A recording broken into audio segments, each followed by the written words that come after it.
Hey guys, we're gonna get ready to install this Minn Kota Ultrex on this Lund bass boat. Little intimidating. You got a great big box and it's heavy. And once we open it up, we got a whole bunch of parts we need to kind of go through, sort them out, and get them organized. But it really isn't as difficult as it might appear once you open the box and look at what's inside of it. Just cut the box open like I am now. Just be a little careful. Don't go right down the middle of the box. There's gonna be wires and cables and different things that could get damaged with the sharp knife. If we were going to want to save this box, obviously we'd take a little bit more time in opening it gingerly and sliding everything out. Do we need to save it? Probably not here in the state of Minnesota with so many Minn Kota service centers around.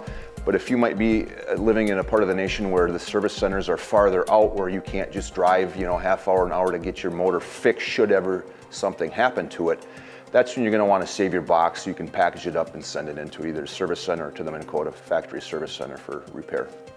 Okay, as we open this up, we got a bag with looks like a long cord in here.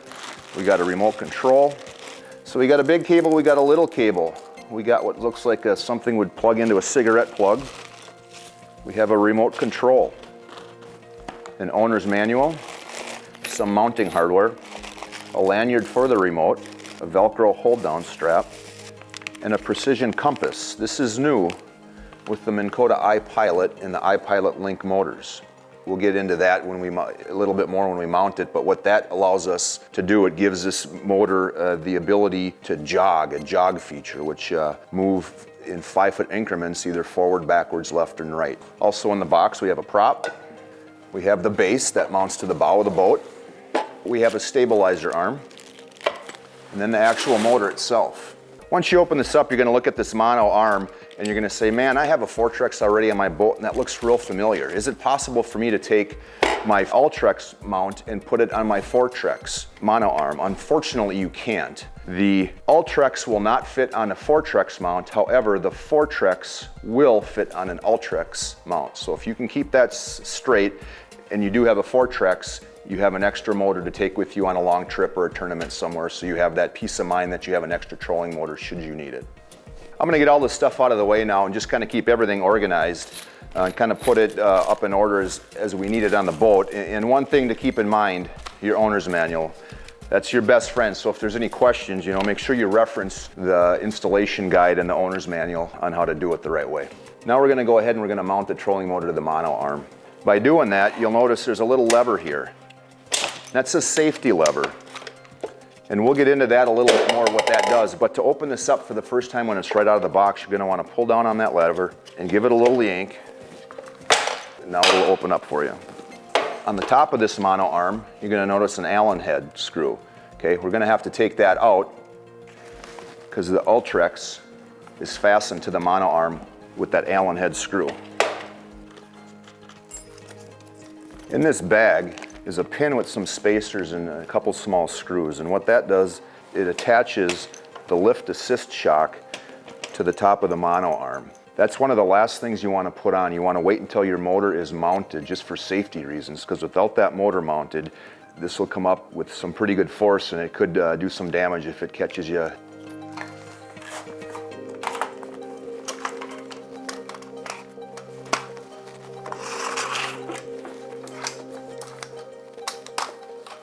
Now that we got the trolling motor attached to the mono arm, that hex head screw we took out earlier, we can put back in. This is big and heavy, a little bit cumbersome. If you do have a buddy that's close by who can give you a hand, it's always easier with 2 people, but you can do it with 1 as well too. Okay, now that we have the trolling motor fastened to the mono arm, we're just going to slide it down a little bit so the lower unit is resting close to the base of the trolling motor, mono arm. Okay, with that in place, we're gonna lock this down. Now we're ready to set it up on the boat.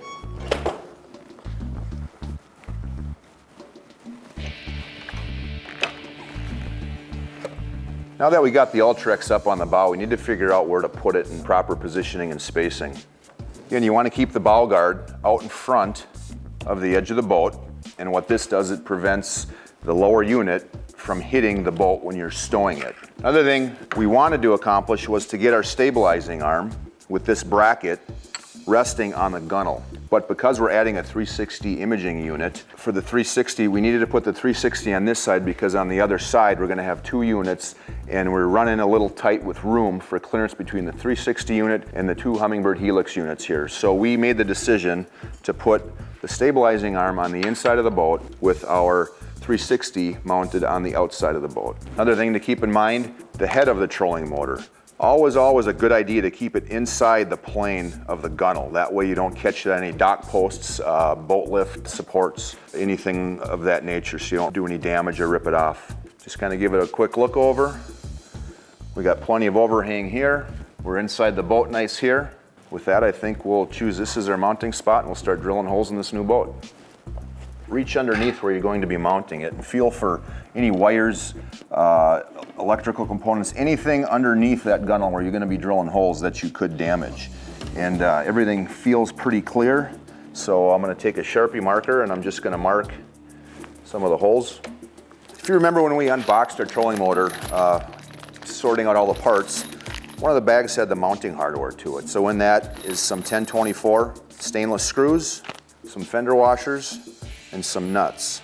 One thing I usually do with these nuts is I don't use these. What I like to use is I have a drawer full of brass nuts. What that prevents is these stainless nuts galling up the 1024 screws that come with it. And if you've ever galled one up, the only way to get it off is to break it off. So it's worth a couple dollars for the brass nuts. It'll save any headaches in the long run. Another thing I do is I drill the hole just a tad bit bigger than the diameter of the bolts. Makes it just a little bit easier to mount everything. We've already checked below the deck where we're drilling holes for any obstructions, and we know we're clear there, so we're ready to drill.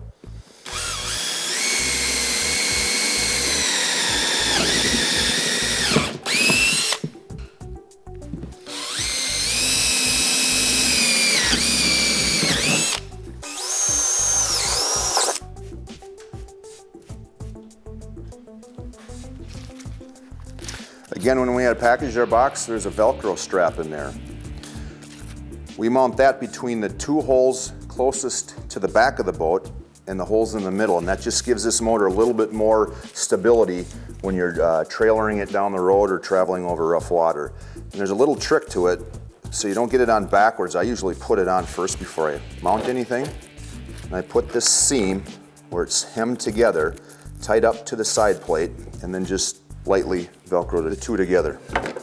I like to get the nuts and washers on the bottom of the bolt and just get everyone started before I drive them home tight. Okay, now that I have them all started, I can put a wrench on the bottom of it and tighten them down.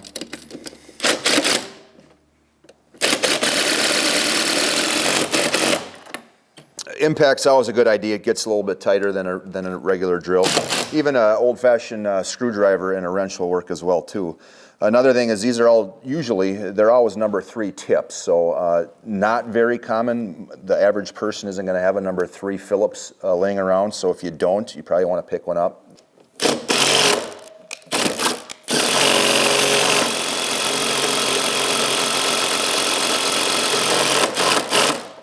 Okay, with that, our trolling motor is now mounted to the boat, but we still have a ways to go yet. We're going to start by putting the prop on.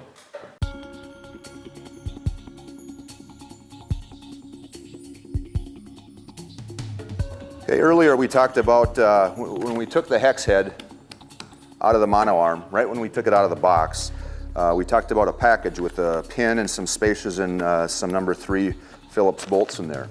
What that does is it fastens the lift assist arm to our mono arm. Now that we have the motor installed, we have the weight of the motor on the mono arm, we can now safely attach this lift assist bar to the mono arm. And to do that, we're going to deploy the motor. Again, sometimes if you have a buddy close by, this is where you could use a helping hand, but after doing it for a while, you kind of get some little tricks and tips. What that lift assist arm does is it makes it considerably easier to lift this big motor out of the water. It also makes it go down smoothly, so instead of slamming down onto the base, when you deploy it, it gently lowers it down into the motor. So what we're going to do is insert the shaft through one side and then put our little black spacer on that shaft. We're going to feed it through and catch the hole on the top of the lift assist arm. Okay, now another thing I like to do with the needle nose pliers, I like to get this other spacer lined up with the hole and put a screwdriver through there to hold it for me. And then I just continue to push the shaft through the spacer, pushing my screwdriver out through the other hole. Then I take the other screw that came out of the package, and start it in there. I take my number 3 bit that we talked about earlier.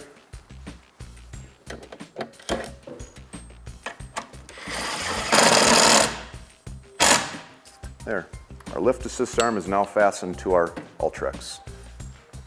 So you can see how easy the lift assist arm lowers it, and then also I can lift this entire motor up with just one hand.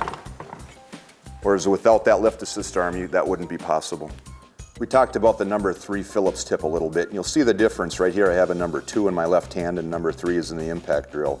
By using a number 2 for doing the installation we're doing today, you do run the risk of stripping out that head. So just a simple run to the hardware store, number 3 tip, couple bucks is going to make your life a lot easier when installing some of this equipment.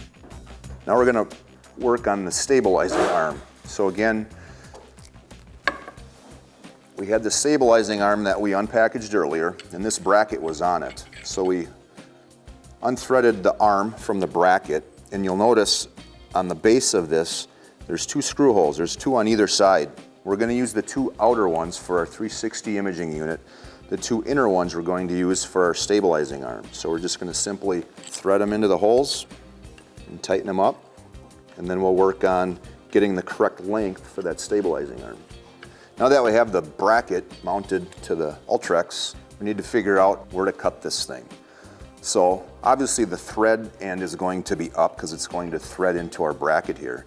So simple way to figure out how long you need it is to tip it upside down, set it on the carpet, and mark approximately 3/4 of an inch above the top of the bracket.